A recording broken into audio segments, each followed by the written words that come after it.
안녕하세요. 말씀을 통해서 은혜받는 귀한 시간 되시기를 주님의 이름으로 축복합니다.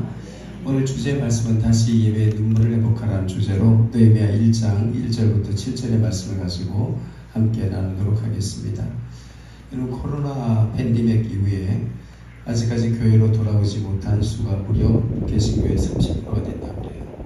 그러니까 우리가 코로나를 겪고 난 이후에 아직까지 개신교 신자들 가운데서 예배가 회복되지 않고 비대면 예배를 드리고 있고 아니면 예배가 무너진 분들이 거의 30% 정도가 된다고 합니다. 다시 말하면 코로나 이후에 예배가 많이 무너지고 예배에 대한 중요성이 많이 무너진 것 같습니다. 오늘 제가 느헤미야 1장의 말씀을 가지고 여러분과 함께 이 말씀을 나누게 될 텐데, 이스라엘 백성들이 그들이 바벨론 포로로 끌려들어가게 된 주요 원인이 있습니다. 가장 중심되는 원인이 무엇이냐면 그들의 예배가 무너졌기 때문에 그렇습니다.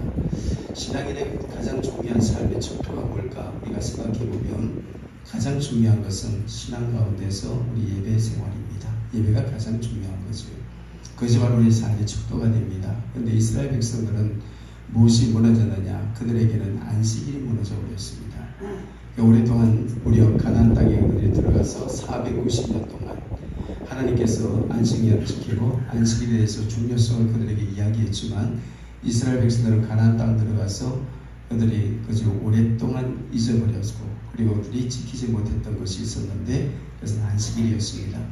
그 목사님, 그들이 하나님께 제사를 드리지 않았습니까? 예배를 드리지 않았습니까? 아니, 드렸습니다.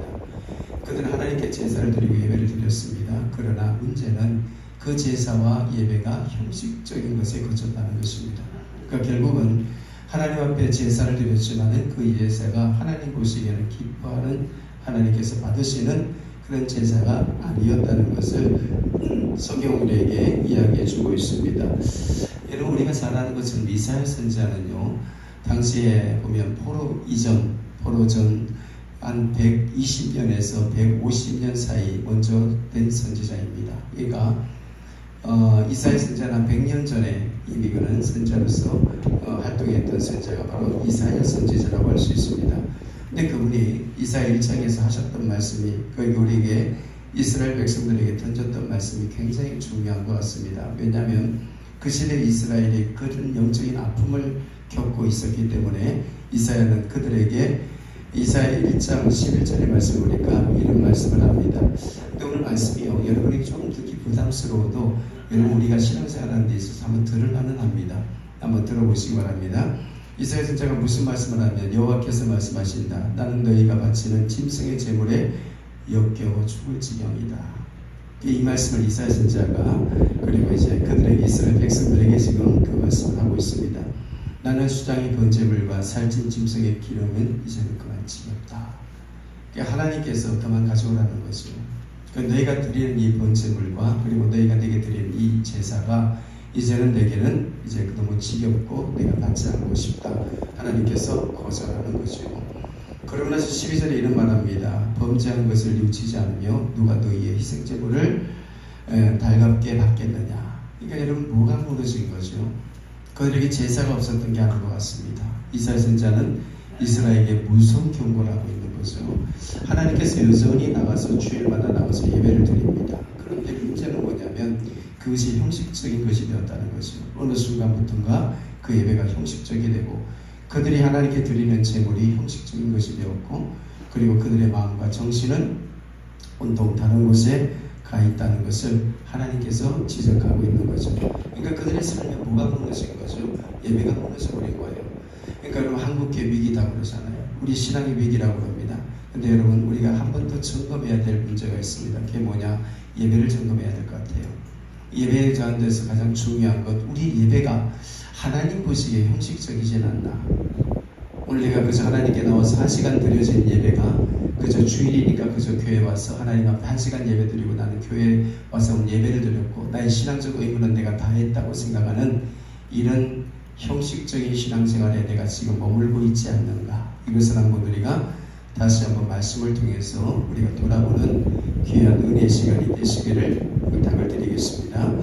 아모스 선지자도 여러분 잘 아시죠? 아모스 선지자 아십니다. 아모스도요, 거의 한 50년에서 100년에서 150년 사이 그가 먼저 선지자 활동을 했던 사람이고, 이 아모스는 북이스라엘 향해서 그리고 하나님의 메시지를 전했던 사람입니다. 그런데 이 사람은요, 이런 말합니다. 아모스 8장 5절에 보니까 무슨 말했냐면, 이게 제가 현대의 성경으로 번역했습니다. 너희는 안식일이 어서 지나고 초하루 절기가 어서 넘어가야 우리가 다시 가게를 열 수 있다. 제가 그 다음부터 말씀을 여러분이 읽어드리기가 좀 부담스럽긴 한데 여러분 한번 들어는 보시기를 바랍니다. 시장에 나가서 여러 가지로 속이는 저울과 대박을 이용하여 사기를 쳐주겠구나. 아모스 선지자의 눈에는 당시에 이 이스라엘이 완전히 신앙적으로 무너졌다고 봤어요. 완전히 무너진 거죠. 그러니까 아모스 선지자는 가슴에 안타까운 마음을 가지고 그들이 하나님께 나가서 예배를 안 드린 것이 아닙니다. 예배는 여전히 드려줬어요. 하나님께 나가서 제사를 드리고 제물을 바치고 그리고 1시간 예배를 잘 때우고 돌아가는 거죠. 그런데 문제는 뭐냐면 이 선지자 눈에 그들의 그런 신앙적 행위가 그냥 형식적인 예배가 그리고 거쳤고, 그리고 그 형식적인 예배는 그냥 우상이 그들의 삶을 지배하게 되었고, 그리고 그들의 삶은 고쳐지지 않았어요. 그러니까 이런 삶이 그들이 계속 반복되고 있는 것을 보면서 아모스는 그 당시 이스라엘 행에서 이 경고의 말씀을 아모스 선지자도 던지고 있습니다. 여러분, 우리가 선지자를 쭉 한번 볼 필요 있어요. 예레미야는 어떨까요? 바로 바벨론 포로 끌어다기 직전 선지자입니다. 초기 선지자죠. 그러니까 이 말은 더 중요한 것 같습니다. 예레미야는 이런 말을 합니다. 예레미야서 말씀해 보니까 그는 7장 2절 이하에 보니까 여호와의 성전의 문에 서서 이 말을 선포하여 이르기를 여호와께서 예배하러 들어가는 유다인들아 여호와의 말을 들으라. 그러니까 유다인들이 하나님의 성전에 들어가서 예배하기 위해서 이제 많은 유다인들이 들어가고 있습니다. 근데 사절에 무슨 말 하냐면 이런 말 합니다. 너희는 이곳을 여호와의 전이다 여호와의 전이다 여호와의 전이다 하는 거짓말을 믿지 말라. 이게 무슨 말이죠? 그러니까 예레미야 선지자의 눈에 비쳤던 이 유다인들은, 이 유다 백성들이죠. 하나님의 전에 나가서 분명히 저들이 제물도 드리고 예배를 드리러 들어갑니다. 그런데 이 그들의 눈에 비쳤던 것은 뭐냐면 너무 안타까운 거죠. 왜냐하면 그 예배 자체가 이미 형식적인 예배고 하나님과 아무런 관계가 없는 예배를 그들이 끊임없이 반복하여서 이 예배를 계속 드리고 있다는 거죠. 그 예배를 집행하고 있는 거죠. 오늘 여러분 우리가 신앙생활 하면서 이게 참 중요한 부분입니다. 왜 그러냐면 신앙인에서 신앙의 척도가 뭐냐면 다른 것이 아니라 바로 우리의 삶의 척도는 바로 예배가 되기 때문에 그렇습니다. 예배는요, 하나님과 우리가 올바른 관계 속에서 예배를 드리지 못하면 우리는 그냥 죄에 이끌려 살 수밖에 없습니다. 내가 죄를 이길 수 있는 저항력이 없어요. 우리가 예배를 통하여서 우리가 무엇을 받아야 은혜 받고 능력을 받아야 우리가 세상에 나가서 그 능력을 가지고 죄와 저항하여 싸워 이길 수 있는 힘이 있거든요. 그런데 우리가 예배가 형식적에 그치게 되고 형식적인 예배가 반복이 된다면 자, 우리와 믿지 않는 사람과의 삶을 비교하여 보면 그냥 비슷합니다. 비슷합니다. 그러니까 이스라엘 백성들이 이 삶에 대해서 계속 반복이 되고 있다는 것을 성경은 지적하고 있습니다. 그러니까 이사야 선지자, 아모스 선지자, 예레미야 선지자를 통해서 끊임없이 이스라엘에게 이미 100년에서 이미 그전 150년 전부터 선지자를 통해서 경고성 메시지를 던져주었습니다. 그 문제는 뭐죠? 그들이 그것에 대해서 말씀이 그것에 대해 깨닫고 얘기하고 돌아가지 않는 것입니다. 오랫동안 누적된 거죠. 하나님과의 관계 속에서 자신의 무엇이 잘못되었는가를 이들이 스스로 깨닫지 못하고 죄가 누적이 된 겁니다. 굉장히 오래되는 거죠. 여러분 그런 것 같아요. 사람이 살아가면서도요, 우리가 늘 주님 앞에 나와서 회개하고 기도하잖아요. 이 기도 생활이 늘 습관적으로 우리가 늘 기도하신 분들은 우리가 좀 덜 할 수 있지만 오랜만에 기도하신 분들은 기도가 굉장히 어렵다고 그래요. 회개도 마찬가지입니다. 죄가 누적이 되고 쌓이면요, 회개하기가 굉장히 어렵습니다. 하나님 앞에 늘 기도했던 사람은 늘 거울과 같이 주님 자기 모습을 비추고 뭘 잘못했는지를 내가 늘 기도하면서 회개할 수 있지만, 그러나 이것이 내 안에 누적이 되고 오래돼 버리면요, 도대체 내가 뭘 잘못했는지조차도 분간하기가 굉장히 어려워집니다. 그러니까 이스라엘 백성들의 영적인 상황이 이 지경까지 이르게 된 것이죠. 이 지경까지 가게 된 것입니다. 그래서 예레미야 25장에 보니까 예레미야 선지자를 통해서 하나님께서 미리 예언적 말씀을 준 것이 뭐냐면 너희가 바벨론 포로로 바벨론 왕을 70년 동안 너희가 섬기게 될 것이다. 이 말씀을 하게 되는 거죠. 우리 사랑하는 성도 여러분, 저는요, 예배는 두 가지 역할을 한다고 봐요. 하나는 무엇이냐면 하나님의 말씀을 통해서 하나님과 올바른 만남의 역할을 하고, 또 하나는 뭐냐면 이 예배를 통해서 우리가 거울을 보는 거죠. 거울을 보는 겁니다. 오늘 뭘 거는 거죠? 나의 삶에 대해서 내가 올바른 길을 지금 가고 있는가? 이것이 예배가 나의 거울이 되는 것입니다. 오늘 저는 여러분, 이 예배가 여러분에게 한 시간 그냥 때우시는 형식적인 예배가 아니라 예배를 통하여서 하나님의 능력을 경험하시기를 예수님의 이름으로 축복합니다. 오늘 여러분, 무슨 일에서 우리가 능력받고 돌아가야 됩니다. 말씀의 능력을 받고, 말씀 속에 임하신 하나님의 능력을 받고 내가 세상 밖으로 나가야 돼요. 왜 그러냐면 그래야 내가 세상의 죄와 싸울 수 있는 내 안에 뭐가 있어요? 힘이 있다는 말이죠. 이 힘을 얻어서 우리가 가야 되는 겁니다. 죄 속에 우리가 질질 끌려 살 것이 아니라 죄 가운데서 내가 죄가 있어도 내가 저항하고 이길 수 있는 영적인 힘은 어디에서 통해서 부어지느냐? 예배를 통해서 오는 거거든요. 또 하나는 뭐냐? 여러분, 사람은요 자기를 잘 고치기가 굉장히 어렵습니다. 제가 예를 들어서 여러분 한번 웃으라고 말씀드려볼게요. 제가 우리 김연아 집사님에게 예를 들어서 집사님이 삶이 잘못되어서 고치세요 말하면 기분 나빠하실 거예요. 근데 예배를 통해서 말씀을 통하여서 그것이 말씀이 거울이 돼서 내 자신을 들여다보면 내 삶의 방향이 어디가 잘못되었구나, 이 말씀을 통해서 알게 되는 거죠. 그러면 잡을 수 있는 거죠. 나의 삶의 방향을 내가 잡아갈 수 있는 거죠.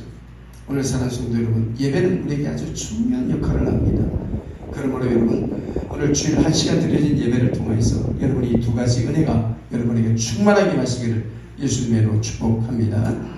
여러분, 레위기 25장에 보니까 이스라엘 백성들이 하나님 앞에 끊임없이 나가서 예배를 드리고 있었지만은, 그러나 그들의 늘 정신과 마음속에 그들을 지배하고 있었던 것은 장사해야 되는데, 돈 벌어야 되는데, 그리고 돈 많이 벌어야 되는데, 주일날 장사도 잘 되는데. 제가 우리 여기 김종신 권사님을 와서 집회한 적 있죠. 너무 오래돼가지고 기억이 안 나시죠? 예. 그분이 원래 장사를 조그맣게 시작했는데 그 장사가 대박을 쳤어요. 대박을 쳤는데, 근데 장사가 본인 그때 와서 간증하시죠, 그죠? 근데 주일날은 평소보다 2배의 장사가 된다고 그러잖아요. 근데 2배 장사니까 욕이 들어왔대요. 야, 이거 진짜 돈 많이 버네 주일날. 왜? 대부분 주일날 쉬는 날 그 음식 먹으러 찾아온단 말이야. 근데 둘이 부부가 결단했다고 하잖아요. 여보, 우리 문 닫자. 주일날 문 닫자. 그리고 주일날은 하나님께 예배드리는 날로 하자. 그렇게 결정하고 주님께 나서 예배를 드렸다고 그러잖아요. 그죠? 간증을 들었습니다. 여러분 어떠세요? 여러분의 삶의 예배는 어느 정도 위치에 있습니까? 여러분은 예배를 얼마나 중요하게 여기세요? 여러분 오늘 주일이잖아요. 주일 예배를 위해서 여러분 정말로 이렇게 마음의 준비를 하고 자신을 돌아보면서 예배 준비를 위해서 여러분 우리가 얼마나 준비를 갖추고 주님 앞으로 나왔던가, 이거 좀 우리가 생각해 볼 필요가 있잖아요. 교회 예배당 보면서 야, 오늘 빨리 1시간 예배 드리고 나는 빨리 어디 가야 돼. 오늘 장날이야. 나 오늘 장사하러 가야 돼. 오늘 돈 벌러 가야 돼. 이런 형식적인 예배 속에 내가 혹시나 붙들려 있지 않는가. 이스라엘 백성들을요 정확하게 계산해보면 이 490년이라고 하잖아요. 역사해보면 70년 동안 바벨론 포로 생활하잖아요. 그래서 이걸 역사하면 하나님께서 이스라엘 땅을 70년 동안 안식하게 합니다. 그 계산을 그대로 하나님께서 성경 학자들이 그대로 가서 가져드리더라고요. 그대로 하나님께서 다 가져가시는 거예요. 여러분, 우리가 주일을 하나님 앞에 온전히 드리지 못하는 이 부분은요, 하나님 앞에서 언젠가 우리 인생의 그 계산을 반드시 치르게 됩니다. 드리게 돼요. 오늘 여러분, 우리가 하나님 앞에서 몸만 나와 형식적인 예배를 드리고 있잖아요. 이것도 하나님의 계산을 치르십니다. 그러니까 우리가 하나님께 예배드리는 이 부분에 있어서는요, 우리가 얼마나 우리의 삶에 예배에 대한 중요성을 내가 깨닫고 하나님 앞에 예배에 대해서 내가 어떻게 드려야 되는지 그 중요성의 영적인 눈을 뜨는 것이 우리 삶에는 굉장히 중요한 부분이 된다는 것을 오늘 이 말씀을 통해서 우리에게 깨우쳐주고 있다는 것입니다. 오늘 사랑하는 성도 여러분, 1시간의 예배를 드려도 한 번만 따라하겠습니다. 형식적인 예배를 드리지 말자. 시작! 여기 어르신들이 아직까지 이제 말씀을 조금 이제 목소리에 약해서 다시 한번 하겠습니다. 형식적인 예배를 드리지 말자. 시작! 아셨죠? 형식적인 목사님 오늘 예배가 왜 이렇게 길었어요? 이런 말하기 없게요. 아셨죠? 목사님 오늘은 제 빨리 예배 끝나고 어디 가야 됩니다. 뭐 이런 소리 하기 없깁니다. 여러분, 전 축복해요. 6일 동안 열심히 사세요. 6일 동안 세상에 나서 열심히 일하세요. 열심히 돈 버세요. 그러나 제 7일은 하나님께서 하시고 사람들이 정신 못 차릴까봐 주일날은 색깔도 바꿔놔줬어요. 무슨 색으로요? 빨간색으로. 너무 안 지키니까 경고해 준 거잖아요. 빨간색은 경고잖아요. 요 날은 내 날이다. 좀 주일날은 기억하여서 온전히 내게 나와서 하나님께 예배드리라. 여러분, 이렇게 우리가 살면 손해볼 것 같지요? 우리가 더 가난하게 살 것 같지요? 그러나 그렇지 않습니다. 주의를 기억하고 하나님께 예배드리는 그것을 우리가 철저히 순수하면 하나님께서 반드시 나라 민족과 우리 교회와 여러분의 가정에 하나님께서 복을 주실 줄로 믿습니다. 오늘 느헤미야 1장의 말씀을 제가 시간 될 때까지는 들어가고 계속 느헤미야서를 설명하게 될 겁니다. 느헤미야 1장은 이 사람은 페르시아에서 태어나서 페르시아에서 성장한 사람입니다.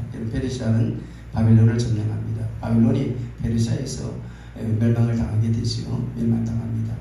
근데 원래 이 남유다가 어디에 끌려 들어가죠? 바벨론 포로로 끌려 들어갑니다. 그러니까 바뀐 거죠. 바뀌었습니다. 나라가 바뀌었어요. 바벨론이 멸망하고 페르시아가 점령하게 되죠. 그때 드디어 6대 왕이 된 이 아닥사스 왕입니다. 페르시아 6대 왕입니다. 이 왕이 이 1장 1절에 그렇게 소개하고 있습니다. 근데 이 1장 1절을 통해서 그가 이제 누구를 소개하고 있냐면 느헤미야라는 인물을 소개하고 있습니다. 근데 느헤미야가 어떤 이야기를 듣게 되냐면 자기의 이 형제 중 하나, 이제는 보니까 하나니라는 사람이 소개되고 있습니다. 근데 이 사람이 아마 예루살렘에 들어가서 먼저 1차 방문하면서 그리고 그곳에서 형편을 다 듣고 돌아와서 그리고 자기 느헤미야에게 형제에게 이 말을 전하게 됩니다. 근데 전하게 되는데 오늘 본문의 말씀을 우리가 어떤 말을 전하게 되냐면 3절 보니까 이런 말을 전합니다. 남은 자가 그 도에 큰 환난을 당하고 능력을 받으며 예루살렘 성은 해파되고 성문은 수완이었다 그럽니다. 그러니까요, 포로로 끌려 들어가서 그들이 포로 생활하고 있습니다. 근데 그 포로로 끌려간 주요 원인이 제가 설교 이전 뭐라고 말씀드렸죠? 예배가 무너졌기 때문에 그래요. 예배가 무너지고 안식일이 무너지니까 그들은 포로로 끌려 들어가는 겁니다. 여러분, 우리의 삶의 신앙인이 예배가 무너지는 순간부터 많은 부분들이 부서져 나갑니다. 무너지기 시작해요. 가정엔 죄가 들어옵니다. 가정에 죄가 들어오고 거기에 대한 저항력이 없어요. 이걸 밀어내야 되는데 거기에 대한 저항력이 없어요. 근데 그 주요 원인이 뭐냐면 한번 가만히 집에 가서 기도하면서 생각해 보세요. 내가 교회를 다니고 신앙생활을 하는데 왜 우리의 가정이 이렇게 흔들리지? 라고 생각하는 그 부분을 한번 체크해 보시려고 하면 예배를 체크해 보세요. 지금 내가 예배에 대해서 내가 어떤 생각으로 내가 그 예배에 대한 내가 태도를 가지고 있는지 그게 답이 나오고 얻을 수 있습니다. 그러니까 이스라엘 백성들이 바벨론 포로로 끌려 들어가고 그리고 페르시아에서 포로 생활하게 된 그 주요 원인이 뭐냐면 다른 건 아닙니다. 안식일이 무너졌고 예배가 무너졌기 때문에 그래요. 하나님께서 70년 동안 그들에게 종살이 하면서 다시 한번 회복시키고자 하는 것은 뭐냐면 하나님을 향한 안식일의 회복입니다. 안식일의 회복이에요. 그것을 하나님께서 회복시키기 위한 목적을 가지시고 하나님께서 그들을 포로로 끌어 들어가게 하십니다. 근데 하나님을 통해서 조국에 대한 이야기를 듣게 됩니다. 그런데 그 조국에 대한 이야기가 참 가슴 아픈 이야기를 듣게 돼요. 남은 자가 환난을 당하고 능력을 받으며 그리고 성문은 다 해파되었다. 이 이야기를 들었으니까 여러분 얼마나 가슴이 아픕니까? 조국이 여러분 이렇게 쑥대밭이 됐으니까 얼마나 가슴 아픈 일이에요. 제가요 중국 선교사로 제가 4년 있었다고 그러지 않았나요? 제가 중국 선교사 4년 나가서 중국 제가 선교사 생활을 했습니다. 그런데요 제가 하는 교회를 제가 가서 교육 목사로 있으면서 제가 중국 기도팀을 이끌었어요. 중국 기도팀 한 20명에서 한 30명이 화요일 날 오전 10시에 모여서 12시까지 2시간을 기도를 합니다. 그런데요 여러분 해외에서 아마 이민자 생활하신 분들은 대부분 아마 알 겁니다. 해외 교회 나가신 분들은 여러분 다른 교회 자녀를 위해서 교회를 위해서 기도하라 그러면 그 소리는 지르는데 여러분 눈물이 별로 없어요. 그런데 참 이상한 건요 조국을 위해서 기도하라 그러면 이 사람들이 다 눈물바다가 됩니다. 애국자가 되려면 해외 나가 살아야 돼요.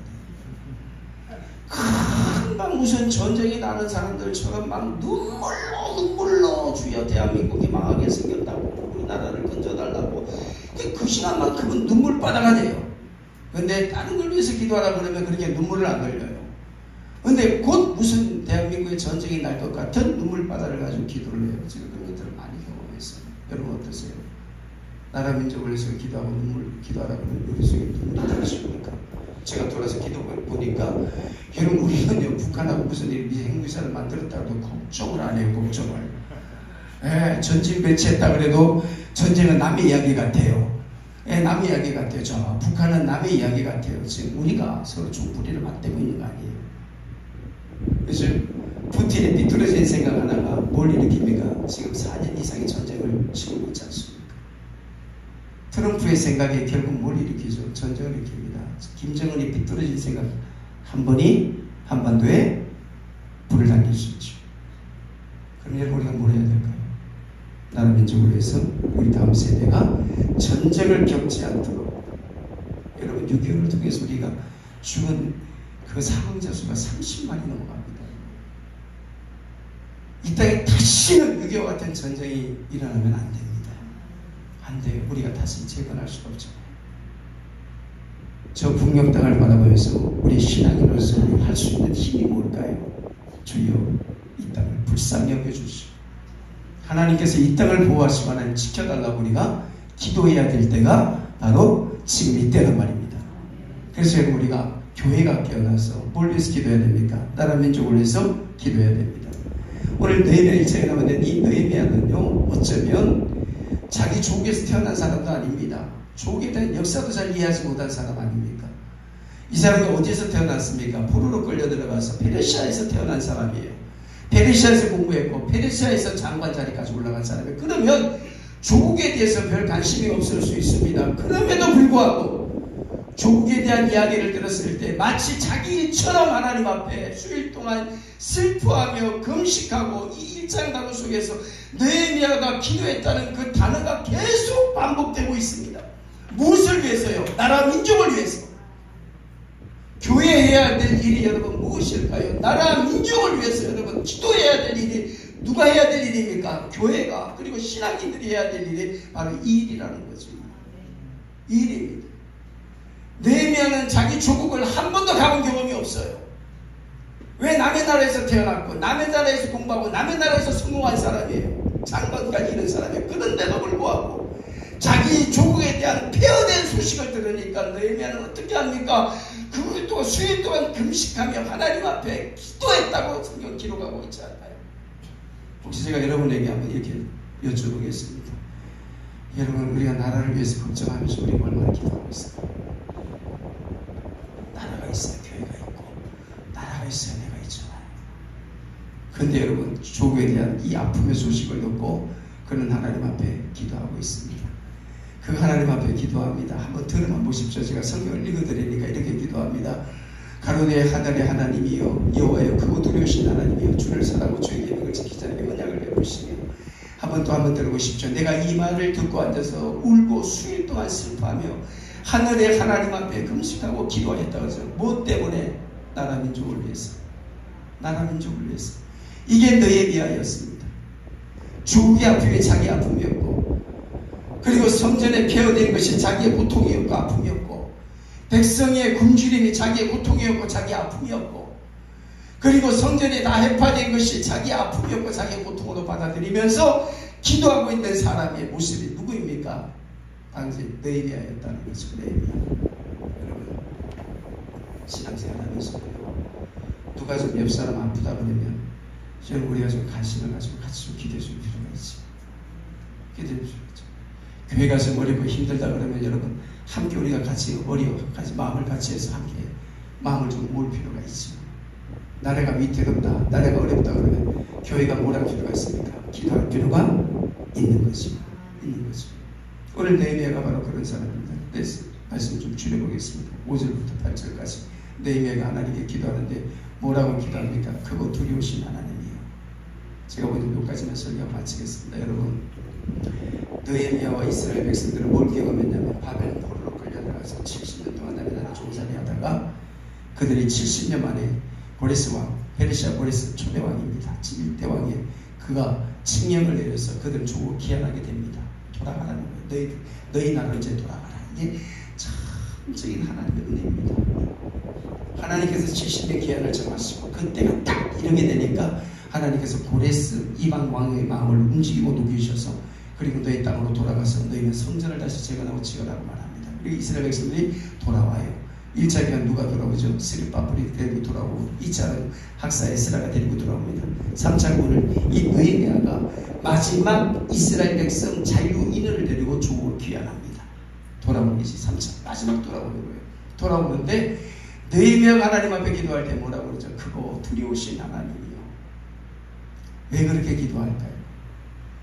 느헤미야는요, 이 신명기 말씀을 붙들고 기도합니다. 그러니까 그는 해외에서 태어나고 해외에서 자랐지만 두 가지를 배웠어요. 첫째는 역사의식이에요.